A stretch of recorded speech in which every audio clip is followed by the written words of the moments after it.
जय हिंद दोस्तों। हम भारतीय संविधान का भाग 19 देख रहे थे। आज आर्टिकल हम 361 बी देख लेते हैं। लाभकारी राजनीतिक पद पर नियुक्ति के लिए आयोग्यता बताता है आपका आर्टिकल 361 बी। ठीक है जी, लाभप्रद राजनीतिक पद पर नियुक्ति के लिए निर्भरता। इस आर्टिकल को डिटेल में देख लेते हैं। ठीक है, इंपॉर्टेंट आर्टिकल है। देखिए, आर्टिकल 361 बी कहता है यदि कोई सांसद या विधायक जिसका संबंध किसी राजनीतिक दल से हो, उसको अगर 10वीं अनुसूची की धारा 2 के अंतर्गत दल बदल के कारण, हमने 10वीं अनुसूची देखी थी, दल बदल देखा था हमने, दल बदल अधिनियम, उसके अंतर्गत अगर किसी को आयोग को घोषित कर दिया गया है तो उसे उस तय तारीख से अपनी वर्तमान सांसद या विधायक की कार्यकाल की समाप्ति तक या जब तक वह पुनः चुनाव जीतकर विधायक या सांसद घोषित ना हो जाए, मतलब जो भी पहले हो, उसके दौरान कोई भी लाभप्रद राजनीतिक पद धारण करने की अनुमति उसको नहीं होगी। ठीक है, कोई लाभप्रद राजनीतिक पद धारण नहीं कर पाएगा। आर्टिकल 361 यहाँ पे लागू हो जाता है। यहाँ लाभप्रद राजनीतिक पद से क्या मतलब है?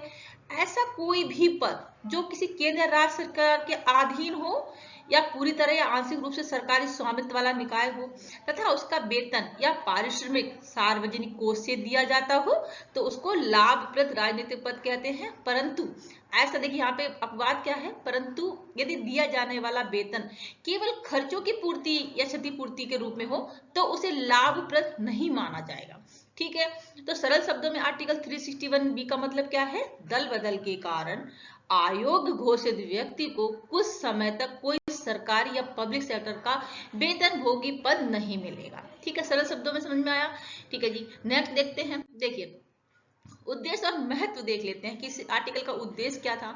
देखिए, इस प्रावधान का उद्देश्य दल बदल विरोधी कानून को और कठोर बनाना है। ठीक है, सुप्रीम कोर्ट ने भी कहा है कि 10वीं अनुसूची के तहत आयोग घोषित सदस्य पर लागू होने वाले ये प्रतिबंध दंडात्मक प्रभाव रखते हैं, अर्थात सदस्यता खोने के साथ साथ दो अतिरिक्त प्रतिबंध भी झेलने पड़ते हैं। मंत्री पद पर नहीं बैठने का तथा किसी अन्य लाभप्रद पद पर भी नहीं रहने, मतलब रहने पर रोक लगा रखी है। ठीक है, तो इस तरह के दंडात्मक जो प्रतिबंध है वो यहाँ पे मतलब रहते हैं। ठीक है, मंत्री पद पर नहीं बैठने का है।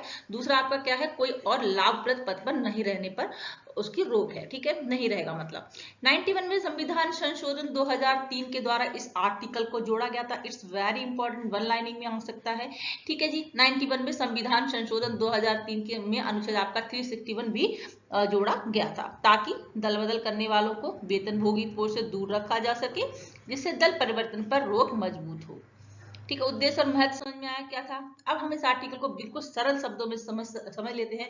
मतलब क्या है आर्टिकल 361 बी का? देखिए, मान लो एक विधायक या सांसद अपनी पार्टी छोड़कर दूसरी पार्टी में चला जाता है, यानी दल बदल लेता है। ठीक है, किसी मतलब कोई लालच की वजह से। ठीक है, देखिए, इसके लिए उसे आयोग मतलब डिस्क्वालीफाई भी कर दिया जाता है। अब सरकार ये चाहती है कि वह आयोग हुआ विधायक या सांसद तुरंत मंत्री ना बन जाए।